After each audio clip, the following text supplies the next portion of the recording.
Hello, she's Trixie, and I'm Sarah, and this is Our Yarn World, a place we come to share the love of yarn crafting and all that it gives us and what we hope it gives you. We're on episode 214 today, and we are starting our Stitch Away Stress Month.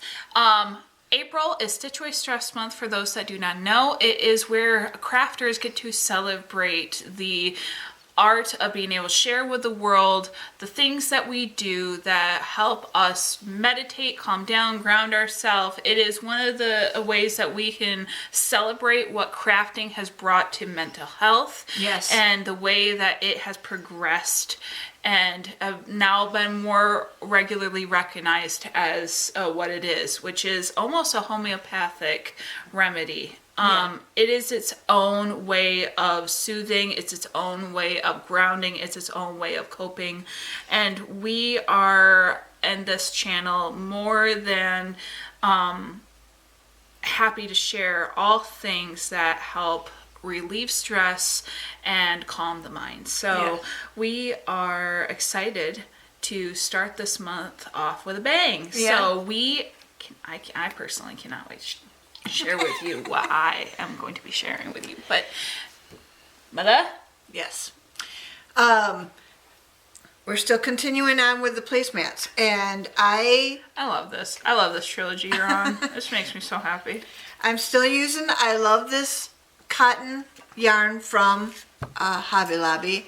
The one I'm going to show you right now is just called Pink. No, 74 Pink. 74 Pink. And it is pink. It's so pretty. It is a very nice, like, pastel. Shade. Yeah. Bubblegum pink. Pink. And so, just a reminder, it's 40. I chain 46. Sorry, I use a 5mm hook, a half double crochet, and I do 24 rows. And this way, you guys can make your own. I mean, if this is something that you're interested in, like we are, you can make your own. So I've got the pink, and I've got soft blue, and same yarn. I love this cotton, and so it makes a nice pastel blue. Now, when you get done making the three, now, just a reminder, I had the color Orchid last week, so it's a purple. And when you get done, you have the balls that are equally sized. You can make 8 rows with this, 8 rows with this, 8 rows with this, and make another placemat. That's just so cool. So, I love that. and what it looks like is, this is the last one I made that way, was the green and the silver and the yellow. And now I've got the pink, blue, and purple that I can do the same thing with, and have all 8 of my my service for my table. And Have you considered making a table runner? I have not, but I have thought about actually making a whole tablecloth. Oh, that's brilliant. So, I like that. So I don't know what color to do that yet, but All of them. yeah. So it's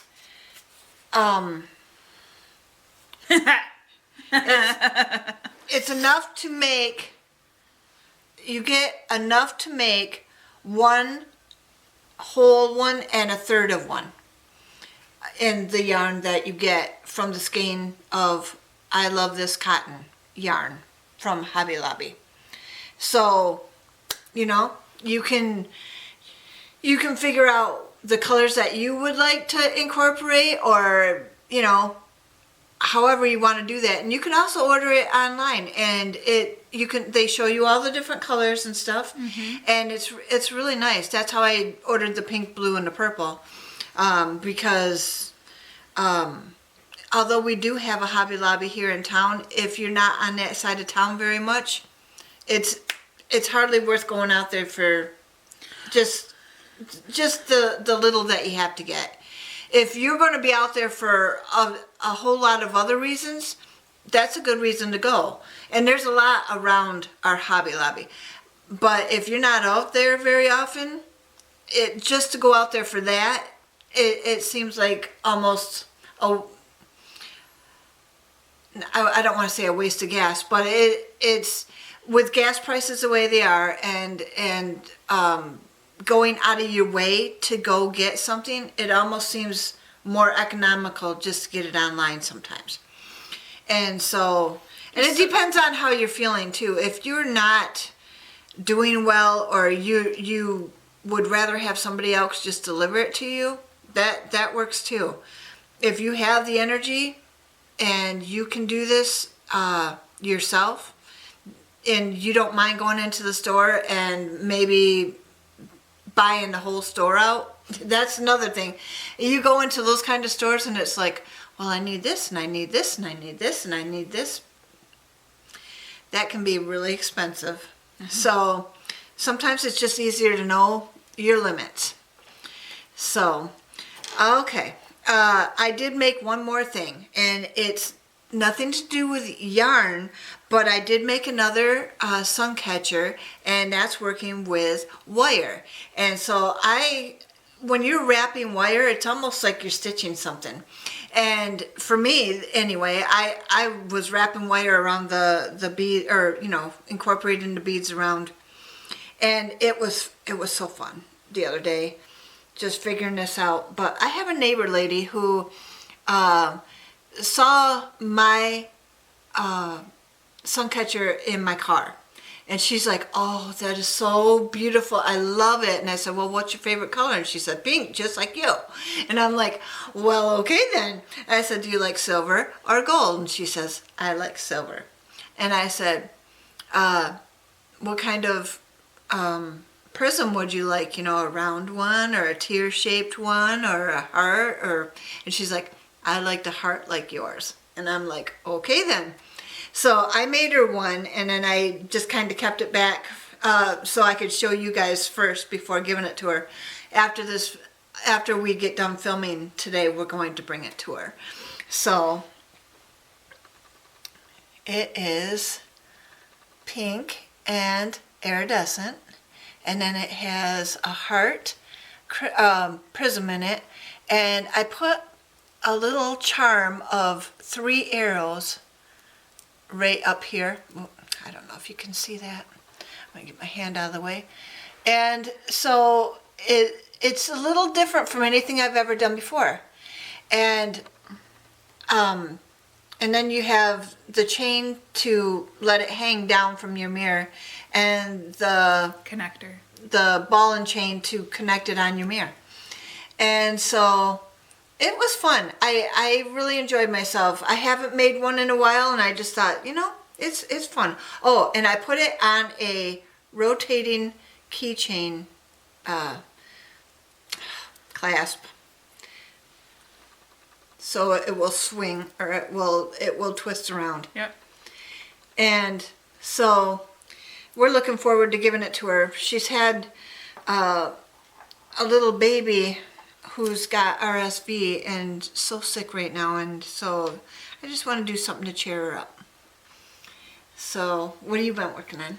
Okay, so first off, to top off what you're talking about with navigating crafting, Right?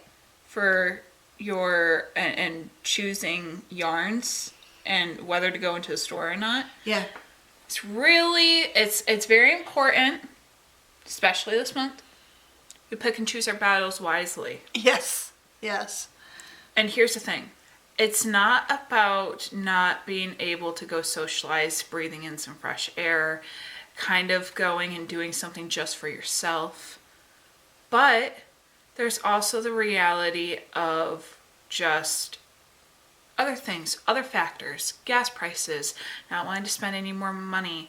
Maybe it's just, it might just not be your favorite activity to just go into that store for one thing when you would rather have more money to go and lazily pick up a couple more things just because you're in the mood to do something for yourself. There's nothing wrong with that.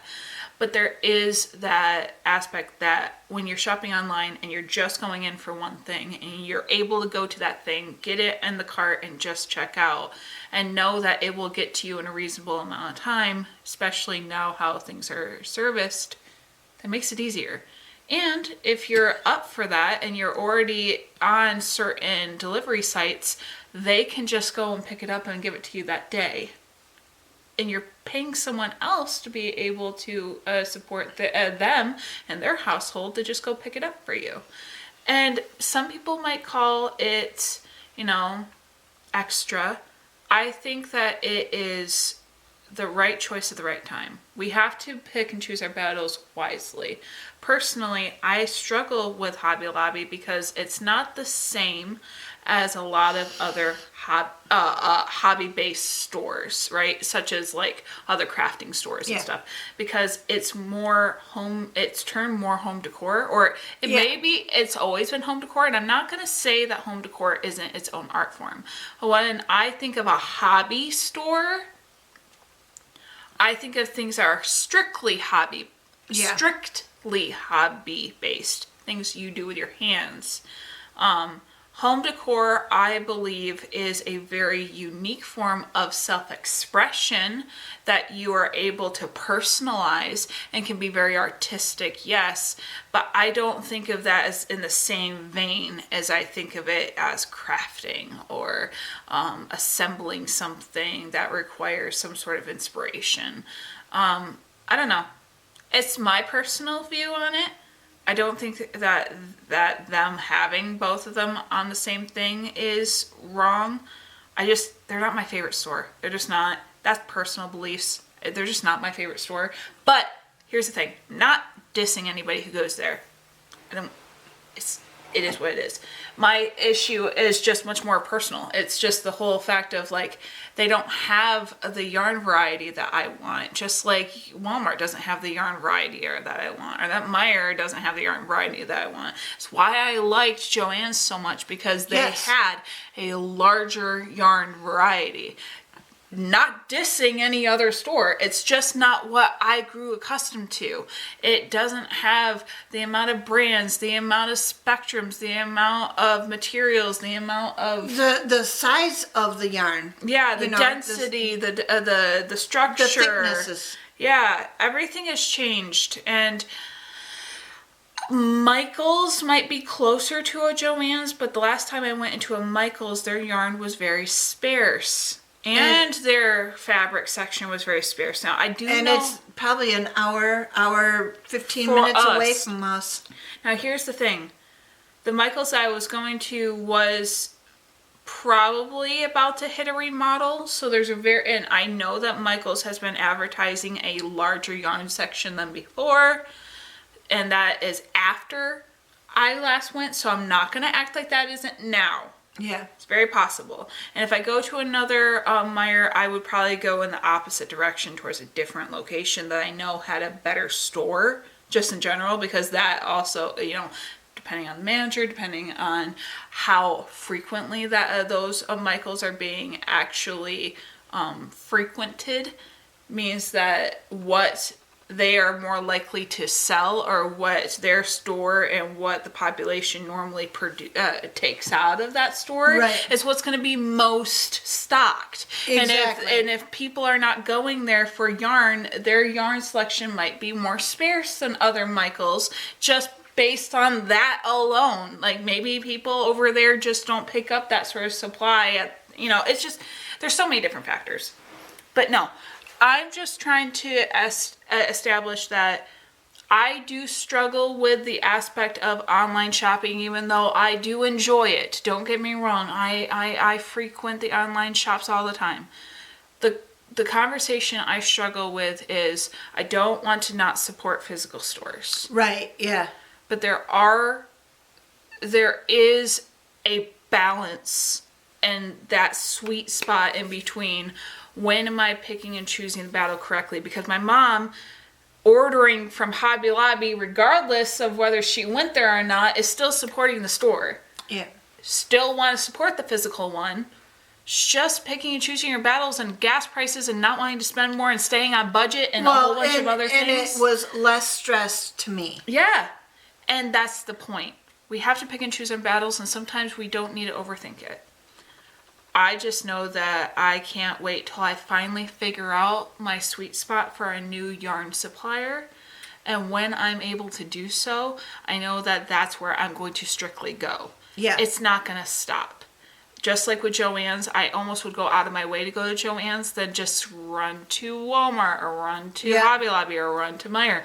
I would only almost exclusively go there. Yeah. Now it's to the point where I have to find a new one. And I know some people do enjoy online, but online you require bulk and you require already knowing the brand. I like to visually shop with my crafting sections. I know. But it is, that's me too. And I like to be able to feel the yarn, but I already knew that I like this. I love this cotton. And that's the thing. If you already know you like that specific yarn, it doesn't matter the shade. Yeah. Because you already know that you like the texture, you like the consistency, you like its thickness. Yeah. You already know you can rely on it. There's not going to be breakages or fuzzies that flake off of it or whatever. You know. Back to regular programming. Sorry for that tangent. I'm sorry. I know I'm in good company, and I'm sure most of you understand exactly what I'm talking about. Mm-hmm. And if Hobby Lobby's your favorite, I was not trying to dissuade you. I think a lot of people like Hobby Lobby for that specific reason because of its broad range. As a person like me, I'm not into home decor as much as I'm into other things. Therefore, my focus is more on the other side of it. Yeah. I grew up with people that their craft of choice was home decor, and they always complained about how expensive it was. So it's one of those things where it's like, it is its own art form. Just because I don't use it doesn't mean it's not there. I can recognize the two. But last week I was showing you the little pom-pom toys things that I was making. And we made a Dustin McLint and Fuzzy Wuzzy. Yes. Now, this guy that I made in front of my mom. I showed her how fast that they make up. Now, because of how the yarn was ombre'd and gradually variegated into the darker tints of this yarn, one part of it turned almost opaquely gray, and then it fanned into just straight black everywhere else, which made it very obvious where the face felt like it needed to be. Now, when we put the eyes in, because we found eyes that we felt would look good, we realized instantaneously it had to be an owl, which means that I had to try to figure out how to make a beak.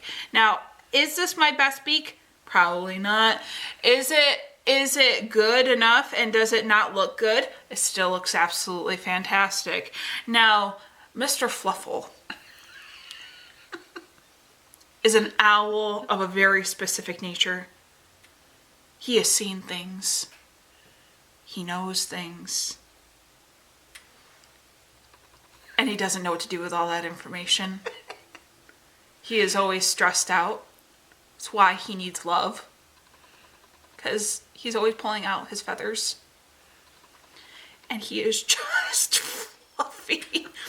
And yes, I did cut right in the center here so that it would be more cartoonly heart shaped, so to speak, just like how owls are. I gave him darker, more ombre eyes. I made his beak. And yes, Mr. Fluffle,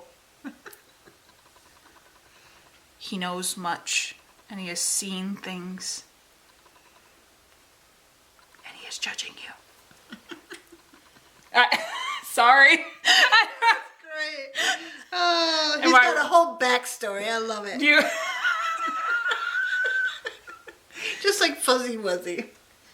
No, Mr. Fluffle. Yes.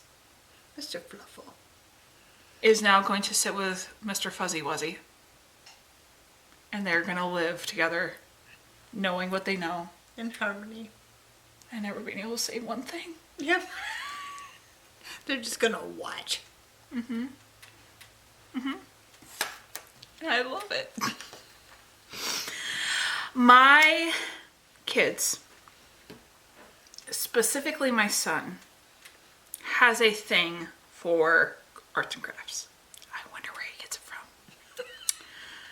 And recently it has become somewhat of a need of his, an outlet.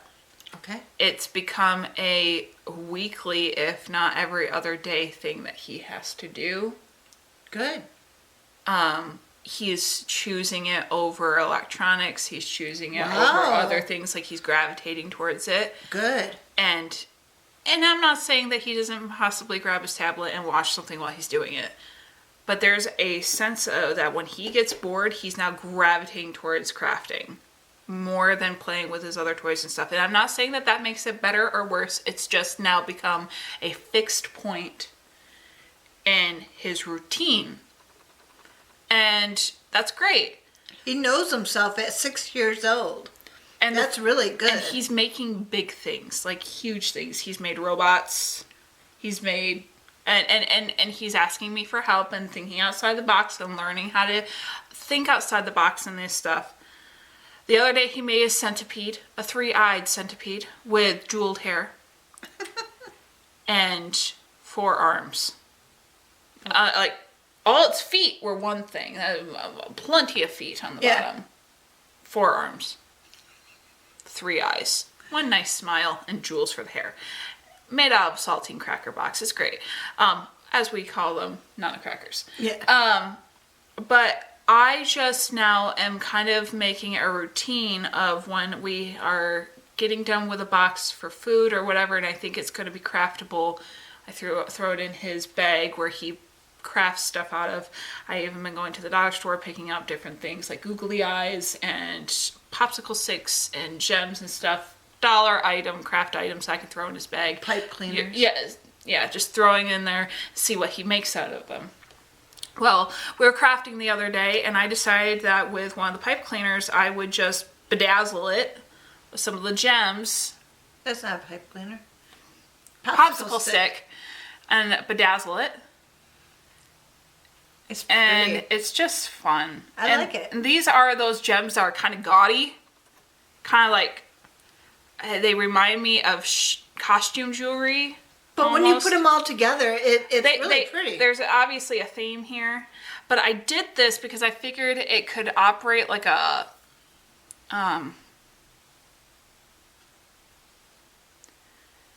bookmark. Good Lord, why did that take me so long? Now, I do think I want to... the back is still too plain for me, but I don't want to make it any thicker by putting more gems on the side. So what I'm going to be doing is getting decorative tapes and putting them on the other side like of it. washi? Yeah, like washi tapes.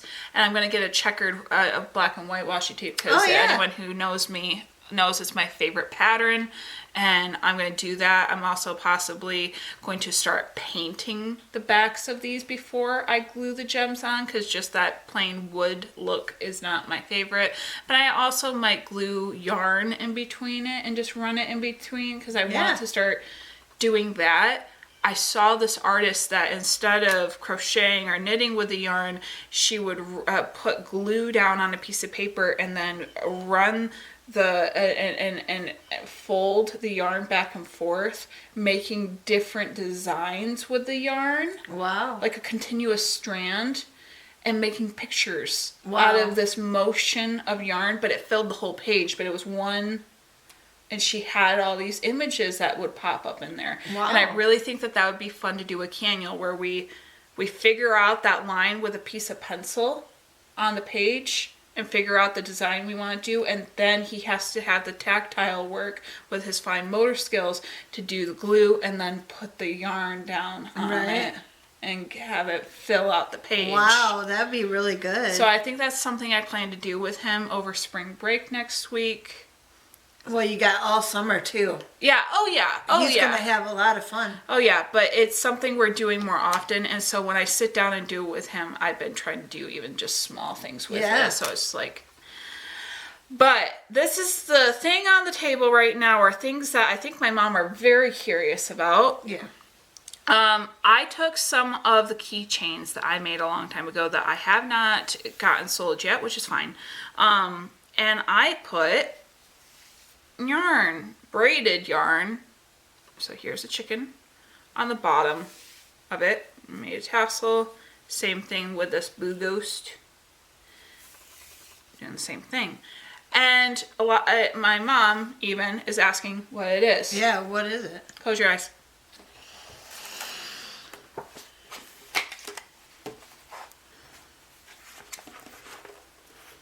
Open your eyes. Oh, look! That is so cool. It's a bookmark. And you have a little stuffy with you all the time you're reading. That is cute. Oh. And he's along the ride. You reading it. Yeah. And I thought the more that I can make.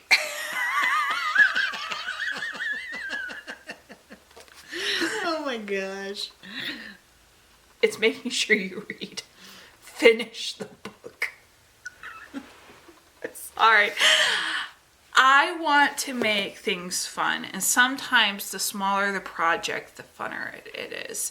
Because sometimes we need that quick fix. We need something that does it quickly. It's part of the reason why these pom-pom toys are so fun, because my mom watched me make it, and it took me less than a half hour. Yeah, yeah. They whip up fast. You could crochet one of the a small little toy within an hour. Just add a braid to it, and all of a sudden you have a bookmark. And this could be a fun little toy you add to something. I even saw someone who made a bookmark, but they crocheted a little tube, and then it was just a braid of like a cord that they put on the end of the tube. That was a bookmark, but they made the little tube to be to hold their pencil. Oh. So the tube was right here that followed the spine. They just threw the pencil, and then they had the thing, so they always had a pencil with their book. I was just like... Yeah. And again, I know people are creative in that way, but good Lord... The resourcefulness, the way that you can have something along with you and just play with and fidget with, and you can do something with while you're reading. Right. Because sometimes people need that motion to not get too antsy while they're just sitting there. But... Oh. I'm going to use this today. And my chicken is going to... Yeah. I know that in the end, we are just... I'm probably going to give this to my mother-in-law, but in the end, this is just one of those fun things where it's just like, it's simple. Mm-hmm.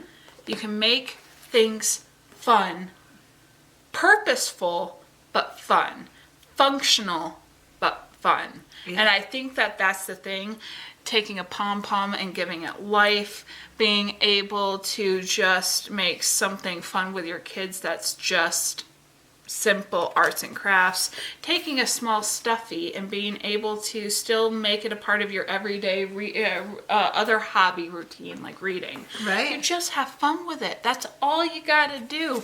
And you can think outside the box, not the fox, the box, and you're able to just make small projects that can do very well, can make you happy, make you smile, and they can be a part of the rest of your year. Yeah. They're small gifts. They're good stocking stuffers. They're good little, hey, I thought of you gifts.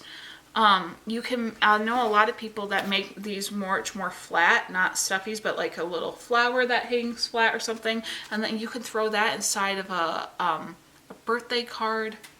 Yeah. You know, you're going to possibly have to put more postage on it, but it's flat. It can still go through the mail. Yeah. Things like that. You can make it fun. Yes. And are so many possibilities with yarn, and I just look forward to this month every year where we can just figure out stuff. And we'd like to know what you guys are coming up with too. Let us know what your ideas are. Maybe we can share them. Yeah. And as always, if you have any ideas that you would like us, that we make a lot of our stuff from scratch. We're thinking of it up and the new big noodle up here. So if there's something that you would like a tutorial on or something very specific, we're more than willing to do that. We just want to know what you guys are interested in. Even if it's from a year ago or whatever, if you find a video where it has something on it that you want to know how we did it, we are more than willing to do that if you're interested. But again, just think outside the box. Make it fun, make it functional. Yeah. Not everything has to be boring. So, we hope that you enjoyed our first installment of Stitch Away Stress Month. Yes. We do have a quote for you today. Yeah. And the quote is, "Crafting is like meditation. It allows you to focus your mind and release your stress." Isn't that perfect? And like most therapy teaches you when you're dealing with stress, a lot of it is about coping and learning how to ground yourself, learning how to be in the present moment and not where your mind wants to take you. Yeah. So if you have something that not only requires your brain to think, but it gets your hands moving, it can be very good for you because it puts you into the moment right in front of you and not where your brain wants to head off and think about. It gives you a moment where you're fully invested for a good moment while you're also just sitting down. You're not running around like a chicken with your head cut off. You're able to sit still. You're right there in the present. You're not in the past, you're not in the future. You're right where you are. And that's the thing. Stress normally takes you backwards or takes you too far forwards. Yeah. And in those moments, you just need to anchor yourself in the moment and realize that something good can still come out of a stressful moment. And a lot of times, that's what crafts do, is it gives us an opportunity to be able to show ourselves that even in these hard times, we can have a good time. Yes. So, we hope that until next time, you are doing well. You find something, even one thing, one day, for 15 minutes to a half hour to create something that you know that you're going to use, whether it's a little thing to put in your car, just to have some art there, whether it's just a simple little bookmark or even a fun stuffy bookmark, or if it's something, or if it's a placemat. Yes, something where it's just something that you see every day, that it gives you a little bit of color, a little bit of spark of joy. Do something that, even if it is something small, if it's functional, if it suits a need, and it gives you a sense of, I did that and it was good. Because sometimes that's what we need. We need to know that we can put something good into the world. Yeah. Just do that. Put a smile on your face. Just do that. So until then, we hope that we see you next time and that you stitch your way to mental health.